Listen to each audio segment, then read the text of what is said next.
प्रभु के रहस्यमय आकाश लिंगम के दर्शन पाते ही बाल ऋषि पतंजलि वहीं प्रभु को आनंद नृत्य में देखने का सौभाग्य पाने के लिए कठोर तपस्या में लीन हो गए। और इस प्रकार प्रभु के दो महान भक्त, एक और ऋषि पतंजलि और दूसरी ओर ऋषि व्याघ्रपद, एक ही समय पर एक ही पावन धाम चिदम्बरम में प्रभु के आनंद नृत्यम को देख पाने की इच्छा से घोर तप करते गए। और धीरे धीरे उनकी भक्ति ऐसी बढ़ी कि वो अपने स्थान से डिगे बिना वर्षों तक तपस्या में लीन रहे। ओम नटराजाय नमः। ओम नटराजाय नमः।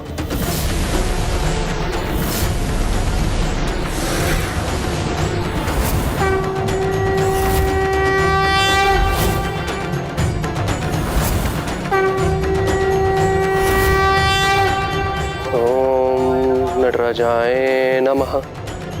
फिर जब दोनों की तपस्या चरम पर पहुंची तो प्रभु महादेव ने उनकी भक्ति से प्रसन्न होकर उन्हें दर्शन प्रदान किए।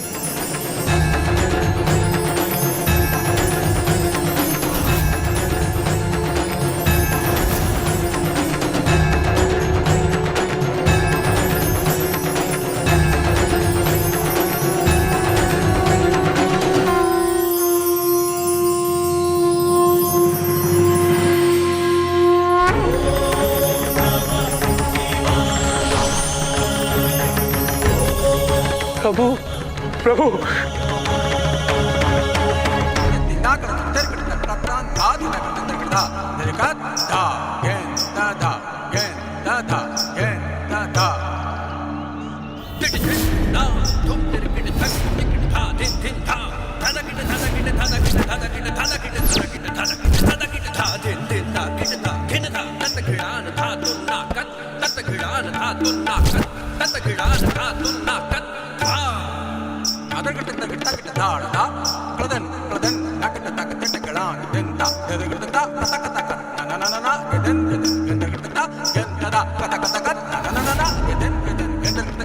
सामान्यतः भक्त प्रभु भक्ति में झूमते हैं, किंतु यहाँ तो प्रभु स्वयं भक्त के लिए आनंद नृत्यम की लय में झूम रहे हैं।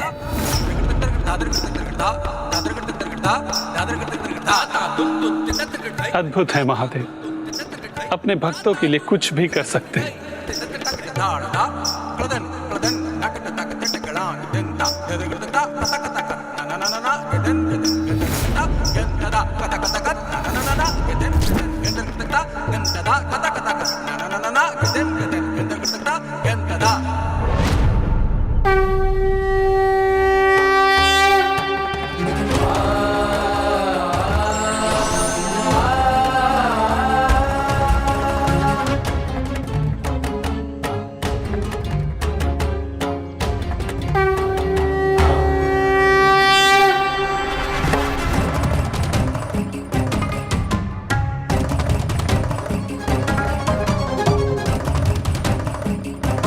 प्रभु, आपकी कृपा से हम धन्य हो गए। आपके आनंद नित्यम के दर्शन कर हमारा तन मन, हमारी आत्मा सभी तृप्त हो गए प्रभु। हाँ प्रभु, भाव विभोर हो उठे हम। हमारा परम सौभाग्य है कि हमारे जीवन का उद्देश्य पूरा हो गया। ऐसा प्रतीत हो रहा है कि हमें मुक्ति प्रदान हो गई। ये आप दोनों की भक्ति की शक्ति है। मैं आप दोनों की भक्ति और साधना से अत्यंत प्रभावित हूँ और आप दोनों को आशीर्वाद देता हूँ कि मैं जब भी नृत्य करूंगा तो सर्वप्रथम आप दोनों को ही उसका साक्षी बनने का अवसर प्राप्त होगा। आज के बाद मेरे प्रत्येक नाट्य नृत्य का आरंभ आप दोनों से ही होगा और मैं आप दोनों को अनुमति देता हूँ कि आज के बाद आप दोनों कैलाश में ही रहेंगे। इतना ही नहीं, मैं आप दोनों को अपना प्रमुख गण नियुक्त करता हूं।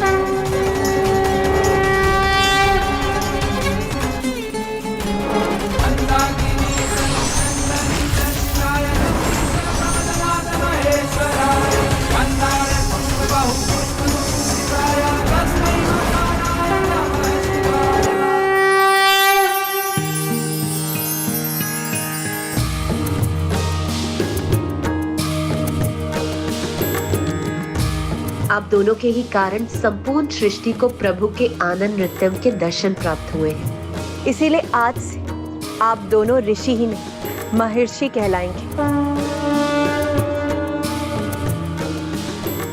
और आप जैसे महान व्यक्तित्व अपनी सच्ची भक्ति और निष्ठा से चिदंबरम आएंगे तो उन्हें चिदंबरम मंदिर में प्रभु के दिव्य दर्शन प्राप्त होंगे। और इस घटना को चिदंबरम रहस्यम भी कहा जाएगा। अर्थात यहाँ आने वाले प्रत्येक तीर्थयात्री को प्रभु के दर्शन प्राप्त नहीं होंगे। हाँ, चिदंबरम रहस्यम के अनुसार चिदंबरम आकाश लिंगम उन्हें ही दर्शन देंगे जिनके मन, हृदय और आत्मा पूर्ण रूप से पवित्र होंगे, जिनके चित्त अर्थात जिनकी आत्मा अंबर में समाहित होगी, जो दिव्य ज्ञान और भक्ति के आकाश हैं। बस जो बेलपत्र माला आकाश लिंगम को समर्पित होगी वही सभी यात्रियों को दिखाई देगी।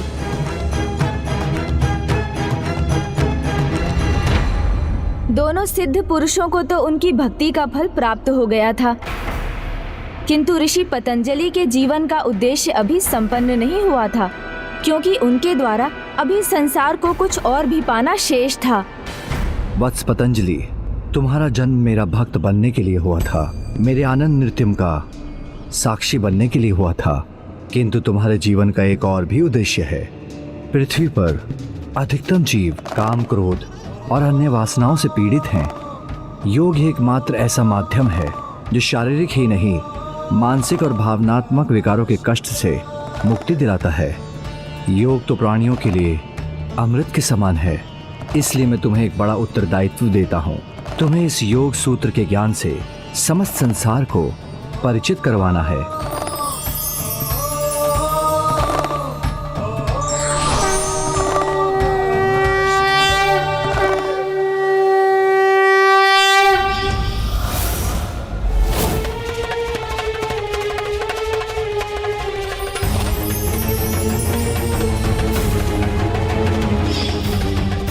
भाभी माँ तो बिना रुके, बिना विश्राम किए अपनी यात्रा पर आगे बढ़ रही हैं, जबकि मैं तो अभी भ्राता से उनके विवाह की बात ही नहीं कर पाया हूँ। हाँ गणेश, हमें बताओ, योग सूत्रों के ज्ञान के विस्तार के लिए महर्षि पतंजलि ने फिर क्या किया? इसकी तो एक भिन्न कथा है। महर्षि पतंजलि ने योग सूत्रों के ज्ञान के विस्तार के लिए सहस्त्र योग्य शिष्यों का चुनाव किया। योग का ज्ञान महर्षि पतंजलि के सहस्त्र शीशों में समाहित था, जिसे आंशिक रूप से भी भूले बिना वो उसका विस्तार करना चाहते थे। इसलिए अपने उसी सहस्त्र शीश वाले रूप में उन्होंने प्रभु के इस आदेश के पालन का निर्णय लिया, किंतु शिष्यों को अपने विष से सुरक्षित रखने के लिए उन्होंने अपने और उनके बीच एक आवरण कर दिया और सभी शिष्यों को ये आदेश दिया कि वो उस आवरण के उस पार ही रहेंगे, वहां से इस पार झांक कर भी नहीं देखेंगे। उनका एक बुद्धिमान शिष्य जो सदा प्रत्येक पाठ में आगे रहता था, उसके मन में एक जिज्ञासा प्रबल होने लगी कि उस आवरण के पीछे जो गुरु उसको ज्ञान दे रहे हैं वो कौन है। और जो शिष्य सबसे पीछे था उसे लघु शंका का अनुभव हुआ। उसे निवृत्त होने जाना था,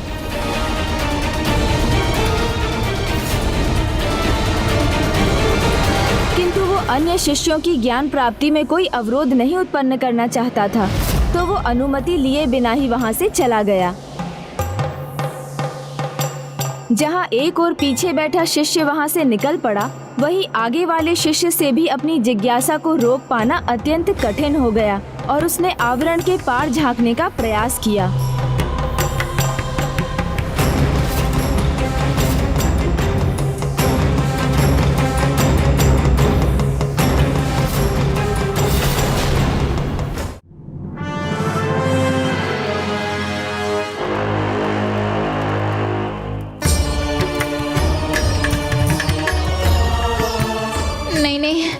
ये ताड़ना सही नहीं जा रही है मुझसे। भोजन चाहिए मुझे, भोजन दीजिए। मिलेगा, अवश्य मिलेगा। भोजन ही नहीं, 56 भोग का आनंद मिलेगा।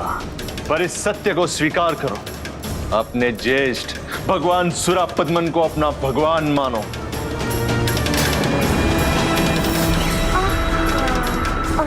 उत्तम, अति स्वादिष्ट।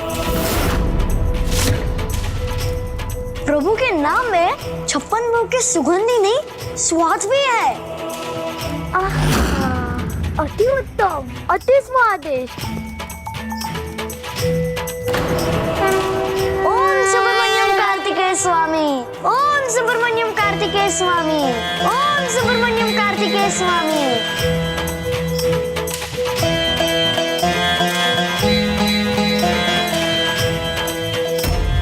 अद्भुत। मुझे प्रभु की भक्ति, उसके नाम में वो रुचि है, वो तृप्ति है जो 56 भोग में भी नहीं। उचित कहा जयंत ने। प्रभु के नाम से बढ़कर और किसी का कोई आकर्षण नहीं मुझे, भोजन का भी नहीं। फिर मेरा ध्यान क्यों भटक रहा है? ओम सुब्रमण्यम कार्तिकेय स्वामी नमः। ओम सुब्रमण्यम कार्तिकेय स्वामी नमः। रुक जाओ। सभी पकवान इन दोनों की कोठरी के बाहर रखवा दो। मैं भी तो देखूं कि इनकी भक्ति इनको कब तक शक्ति प्रदान करती है।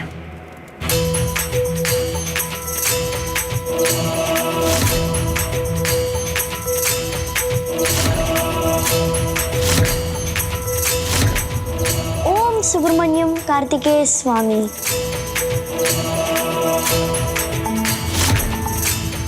नहीं नहीं, जयंत के समान मैं भी प्रभु के नाम पर ही स्थिर रहूंगी।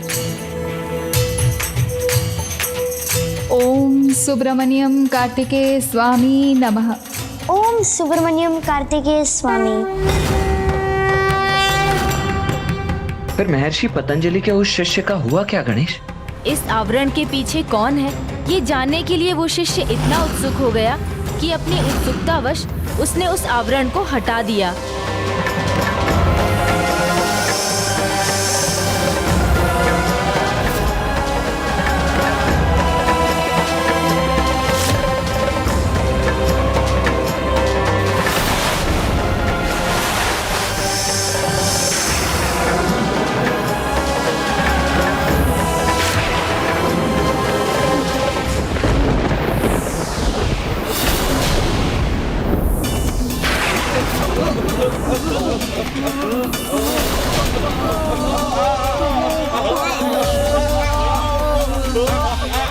ऋषि पतंजलि के विष के प्रभाव के कारण उनके सभी शिष्यों का प्राणांत हो गया। केवल एक शिष्य जीवित रह पाया, जो लघु शंका के लिए गया था। अनर्थ, घोर अनर्थ। मेरे ही विष से मेरे सभी शिष्यों का अहित हो गया।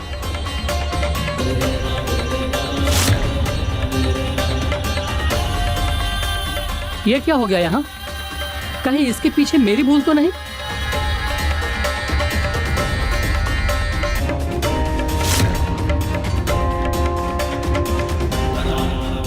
ऋषिवर क्षमा, ऋषिवर क्षमा। मुझे ज्ञात नहीं था मेरे उठकर जाने से इतना घोर अनर्थ हो जाएगा। मैं अपने लघु शंका को नियंत्रण में ना रख सका, किंतु मेरे कारण कोई व्यवधान उत्पन्न ना हो, इसलिए चला गया। मैं अब किस मुख से क्षमा याचना करूं? नहीं वत्स, यहां जो कुछ भी हुआ इसमें तुम्हारा दोष नहीं।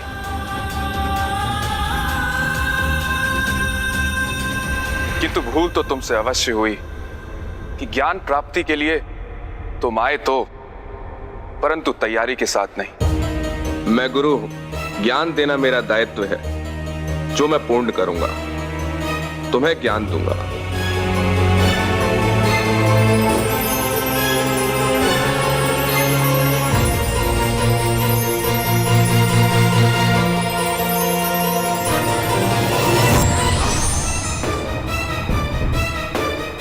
ज्ञान तो मैंने तुम्हें दे दिया, किंतु तुम्हारी भूल के लिए तुम्हें दंडित भी करूंगा, क्योंकि गुरु की आज्ञा का पालन ना करना गुरु हत्या के समान ब्रह्म हत्या पदगम है।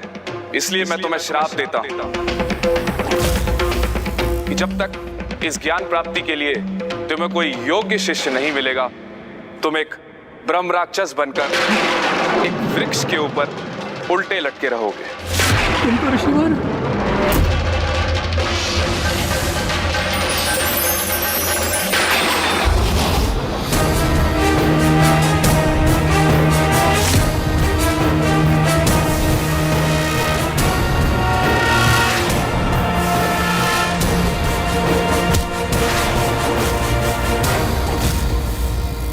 ये कथा हमें सिखाती है कि अधिक जिज्ञासा कभी कभी स्वयं के लिए ही नहीं, अन्य सभी के लिए भी हानिकारक सिद्ध होती है।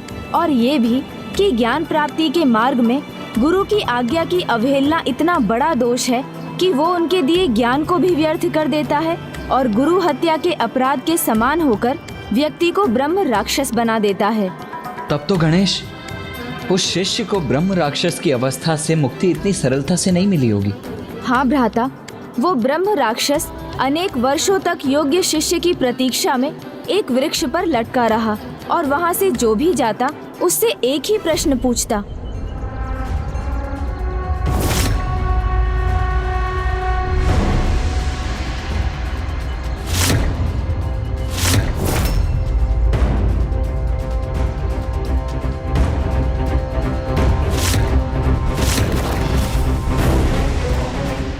पचेर निष्ठायाम किम रूपम, अर्थात पच धातु के आगे क्त जोड़ने से क्या बनता है, इसका उत्तर दो, अन्यथा मेरा भोजन बनो। नहीं, हमें ज्ञात नहीं है।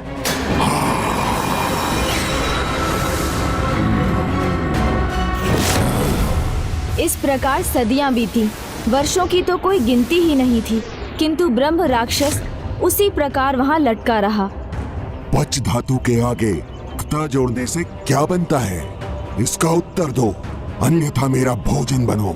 नहीं, हमें ज्ञात नहीं है। कोई उसके प्रश्न का उत्तर ना दे सका।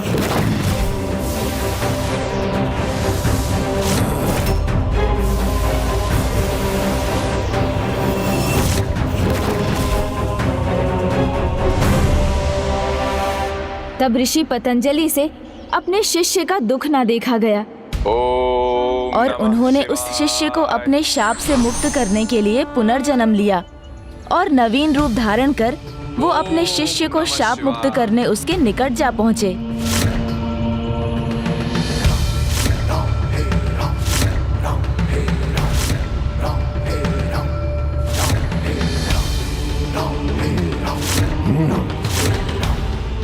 शिष्य रूप में आए गुरु से भी उस ब्रह्म राक्षस ने वही प्रश्न किया। पचेर निष्ठायाम किम रूपम, अर्थात पच धातु के आगे क्त जोड़ने से क्या बनता है, इसका उत्तर दो, अन्यथा मेरा भोजन बनो। पक्वम,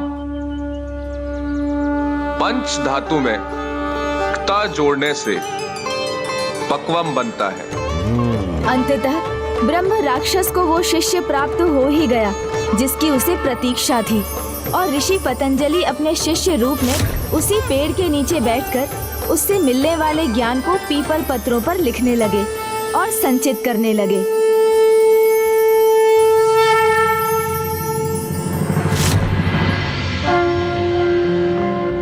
गणेश, इस परम पावन धाम की सभी दिव्य कथाएं सुनकर अब मैं प्रभु दर्शन के लिए और भी लालायित होता जा रहा हूँ और अविलंब मंदिर में प्रवेश करना चाहता हूँ। इसीलिए अब चलो, आओ।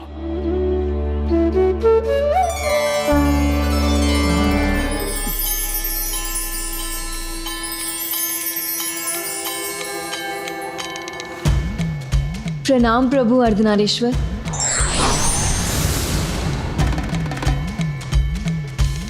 प्रणाम पिताश्री, प्रणाम माता। ये मेरा परम सौभाग्य है, मुझे आपके अर्धनारीश्वर रूप के दर्शन प्राप्त हो गए।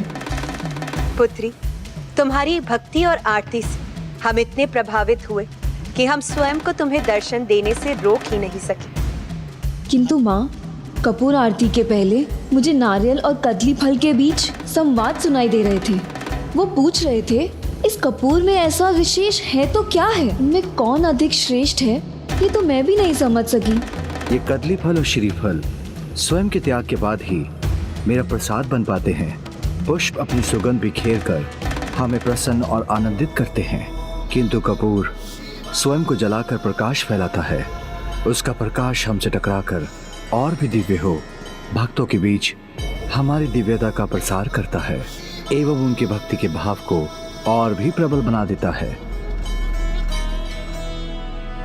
भक्ति का यही नियम है, सर्वोच्च भक्ति वही है जिसमें भक्त स्वयं को अन्य सभी के लिए न्यौछावर कर देता है। जैसे कपूर, ऐसी परस्पर परम भक्ति पति और पत्नी के बीच भी होनी चाहिए कि वो दोनों अपने जीवन को एक दूसरे पर समर्पित कर एक दूसरे में घुलकर एकीकार हो जाएं। और यही हमारे अर्धनारीश्वर रूप का भी मर्म है। हमने भी स्वयं को कपूर के भांति एक दूसरे पर न्यौछावर कर दिया है। कहो पुत्री, क्या तुम भी कार्तिकेय के साथ ऐसे पावन संबंध में बनने के लिए तैयार हो?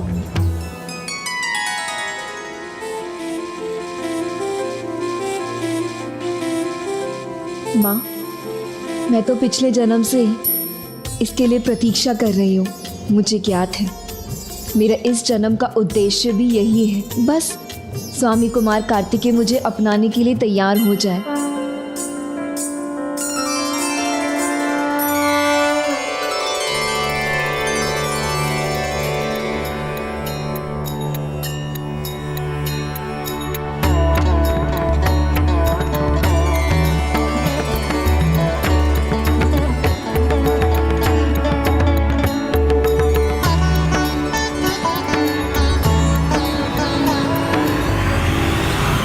सुब्रमण्यम कार्तिकेय स्वामी नमः। ओम सुब्रमण्यम कार्तिकेय स्वामी नमः। ओम कार्तिकेय सुब्रमण्यम स्वामी।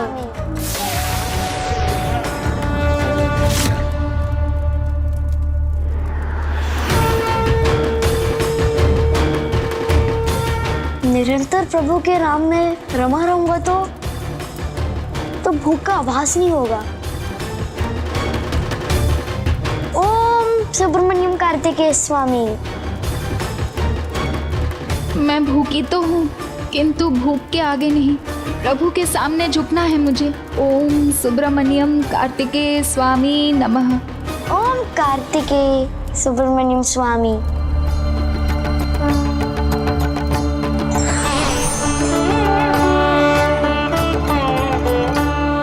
चिदम्बरम आकाश लिंगम उन्हें ही दर्शन देंगे जिनके मन, हृदय और आत्मा पूर्ण रूप से पवित्र होंगे।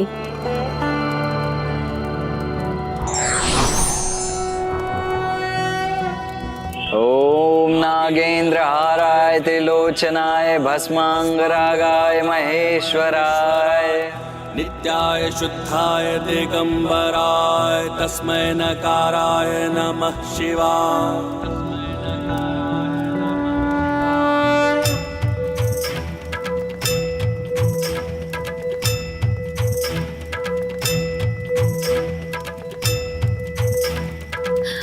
अब स्वयं को रोक पाने में असमर्थ हो रही हूं मैं।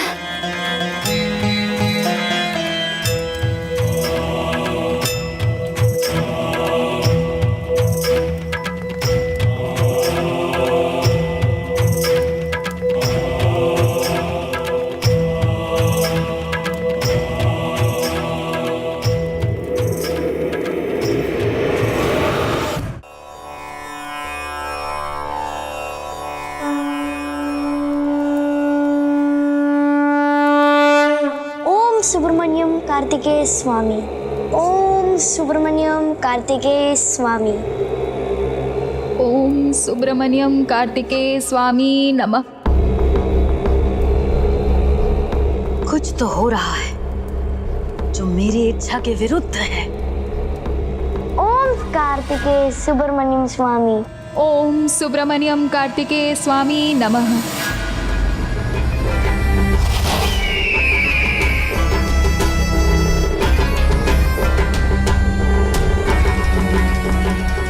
क्या हो रहा है वहां, जिसका मुझे आभास तो है पर ज्ञात नहीं।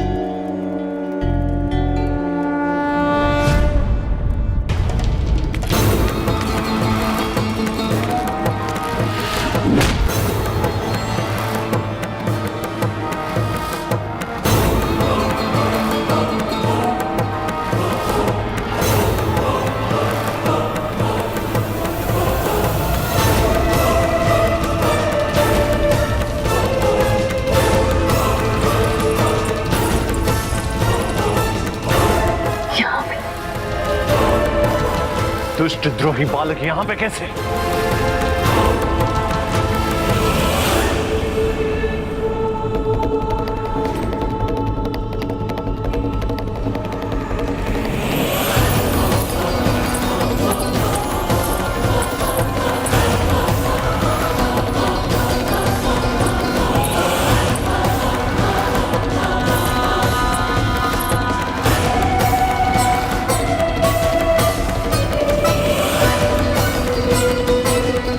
ये दुष्ट यहाँ कैसे पहुंच गई?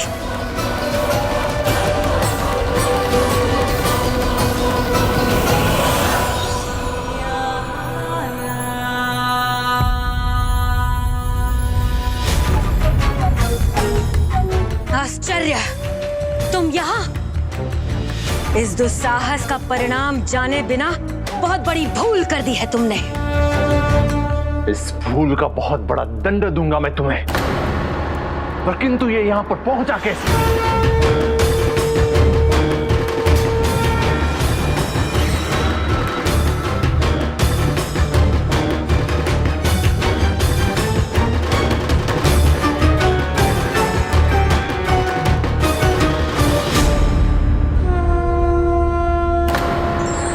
ज्ञान प्राप्ति के मार्ग में गुरु की अवहेलना ज्ञान प्राप्ति में बाधक ही नहीं बनती, अपितु प्राप्त किए हुए ज्ञान को भी व्यर्थ कर देती। For more updates, subscribe to our channel, click the show links and enjoy watching the videos.